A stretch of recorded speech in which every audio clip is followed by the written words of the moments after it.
sabahıma. Məni yaşadır ikbalam, yaz gətirir qışıma. Arzularım aşıqlaşır, çallayır, qəlb evimdə iki ağac gül açır. Arzularım aşıqlaşır, çallayır, qəlb evimdə iki ağac gül açır.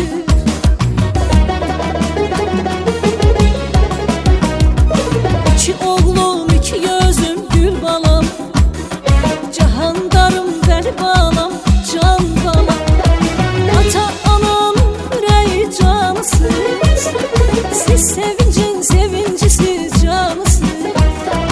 İki oğlum, iki gözüm, gül balam, cahandarım, ikinizə də qurbanam.